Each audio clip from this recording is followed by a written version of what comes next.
Hello and good morning. Welcome into News Channel Nebraska. It is the 28th of February, and I'm your anchor, Andrew Pfeiffer. We have lots Tuesday evening. The Betty's Way fire in Lincoln, Dawson, and Custer counties has claimed 71,022 acres, according to a press release from Region 51 Emergency Management Director Brandon Myers. 72% of the fire has been reportedly contained, and only one primary residence was damaged, and numerous outbuildings have been destroyed. According to officials, the fire was paired with weather conditions that created very deadly situations.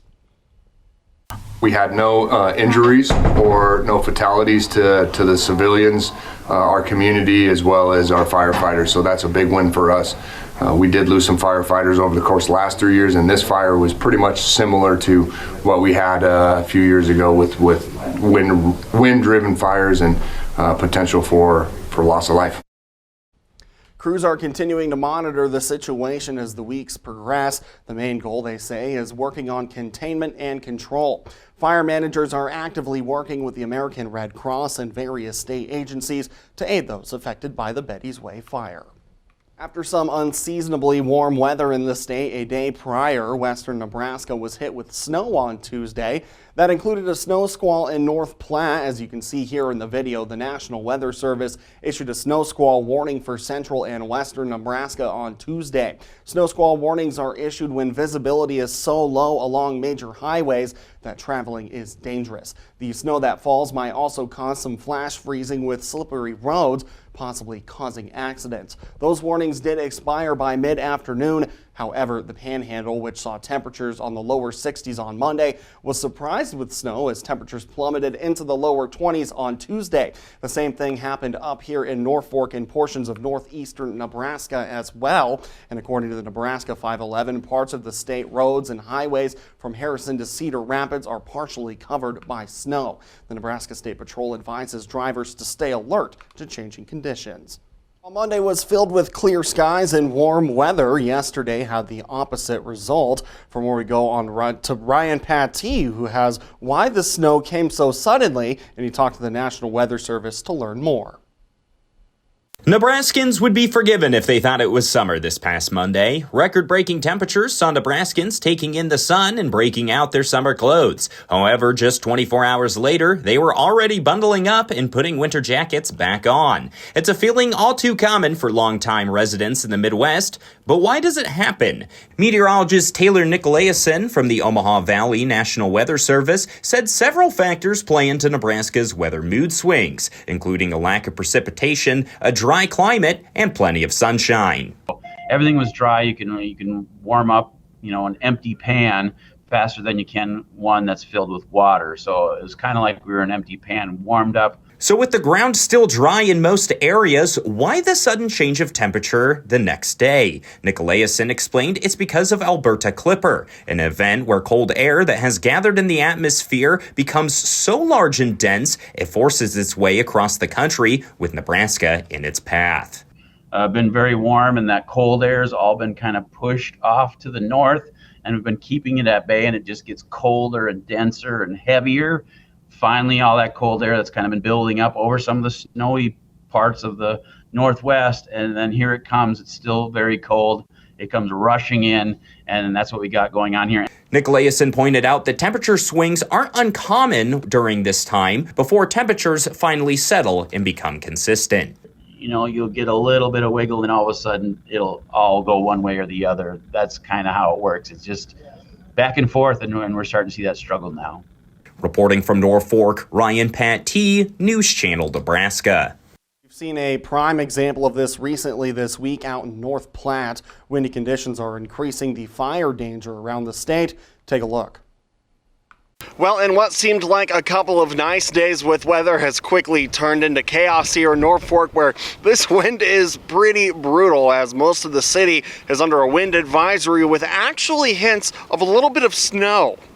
Conditions may have seemed fair over the last couple of weeks, but it didn't last. According to our AccuWeather forecast report, 35 to 45 mile per hour wind gusts are moving to the southeast, pelting towns like Norfolk and the areas around it. Trash cans were blown over, water was choppy, and conditions were just not suitable for outdoor weather, with the wind chill temperatures dropping down to as low as 23 degrees. According to Region 11 Emergency Manager Bobby Reiser, the largest threat this wind carries is the migration of fires. With Nebraska in a drought, the wind could help generate fires that could carry for miles. We're in extreme fire danger right now with the drought and with it being so dry outside. With conditions being as windy as reported, Reiser believes the best option for everyone is to stay inside and be aware of what could potentially spark a fire. So any type of flame, be careful with. It's very simple, especially with this wind, to spark anything and to get a large fire, which is happening right now in western Nebraska. The fires Reiser refers to are the recent large grass fires out in North Platte. The 71,022 acre size fire was reported to be started by a mowing operation. Sometimes mowing with big equipment can, the heat from that and different parts of the machinery can start fields on fire. Just be aware of what you're doing. Be cognizant of if you have anything that could spark or produce a fire, because right now it's probably going to happen. Windy conditions and potential snow is expected to last throughout the evening, and we'll get back to those high 60s temperatures come this weekend. Reporting in Norfolk, Andrew Pfeiffer, News Channel, Nebraska. A Panhandle man was sentenced Tuesday for failing to register as a sex offender. 44-year-old Jack Brown Wilson of Big Springs was handed a 5-year term of supervised release. Judge John Gerard noted in court that Wilson's case was unique, with the investigation revealing that Wilson had attempted to register in Cheyenne County as a sex offender. However, Cheyenne County acknowledged that their system did not save his completed sex offender registration. Further investigation revealed the Wilson's attempt at registration fell outside of the time's requirements under federal law.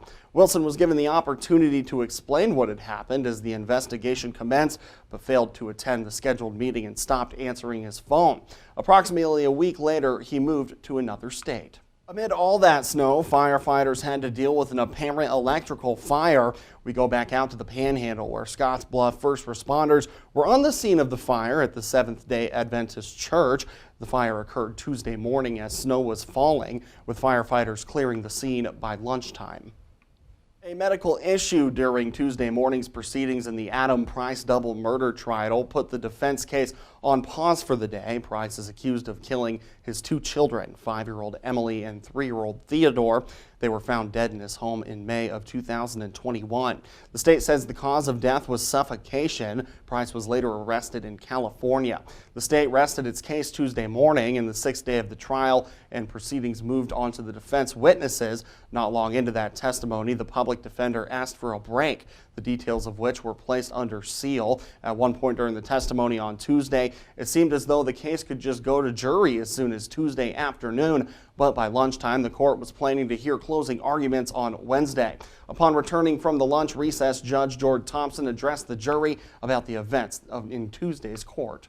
Gage County attorney says all sides in the case involving malnourished horses seized last August from 2 veterinarian clinics continue working towards an acceptable resolution of what happens to those horses. NCN's Doug Kennedy reports.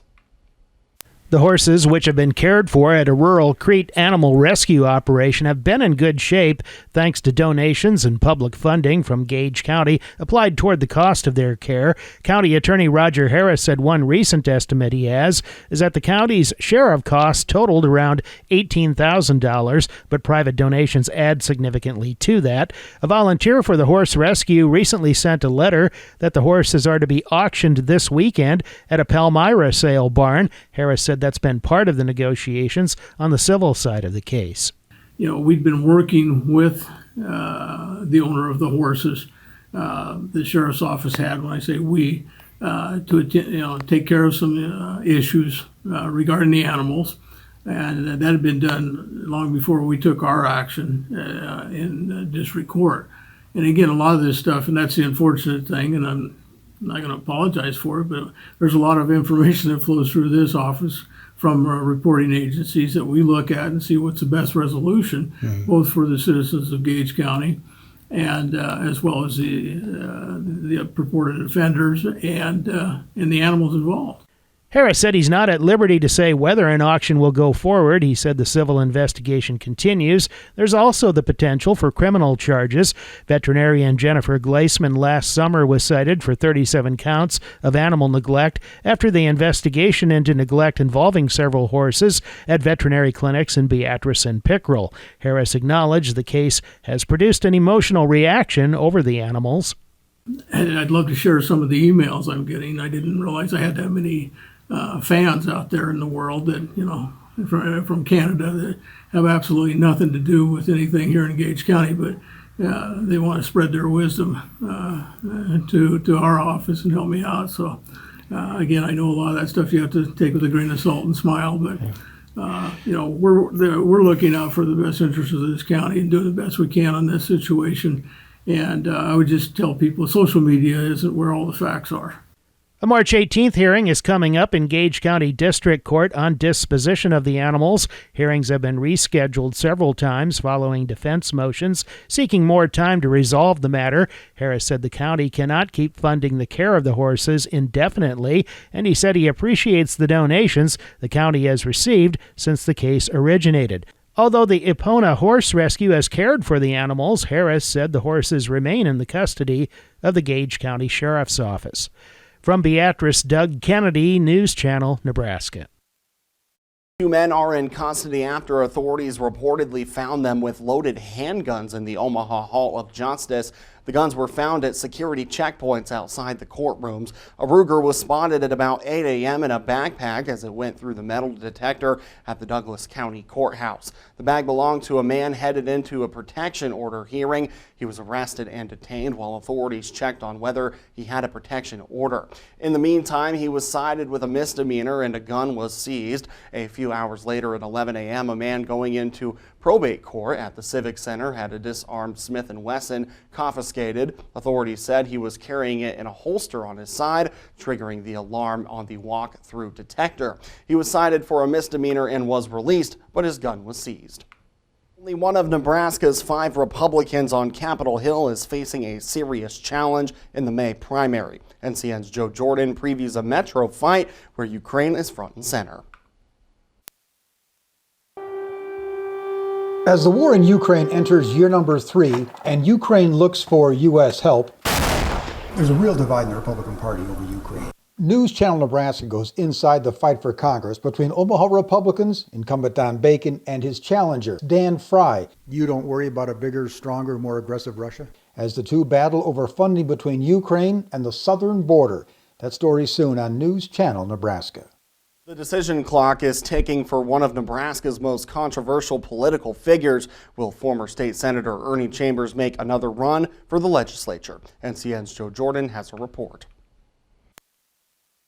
But I don't care what anybody thinks.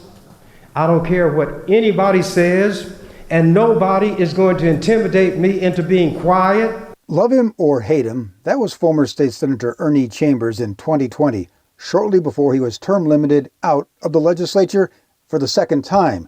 Now at the age of 86, he's thinking about running again, but noting that's different than planning or intending to. If any of that sounds familiar, well, it is. After Chambers left the legislature the last time, the second time, he considered running for the Douglas County Board here in the North Omaha District. But in the end, he decided not to. And a write-in campaign on Chambers' behalf didn't work either.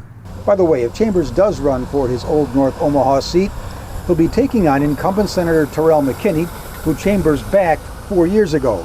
The deadline for Chambers to decide is this Friday. For now, there's this. I might do my Dracula routine. I told you all that if the white people had left me alone, I would have probably died 10 or 12 years ago. But because they kept messing with me, I continue to live to spite them. In Omaha, Joe Jordan, News Channel, Nebraska. A recent act of vandalism at a city's park has Parks and Recreation Department and police departments trying to address graffiti in the parks. Luke Stera has more from Columbus.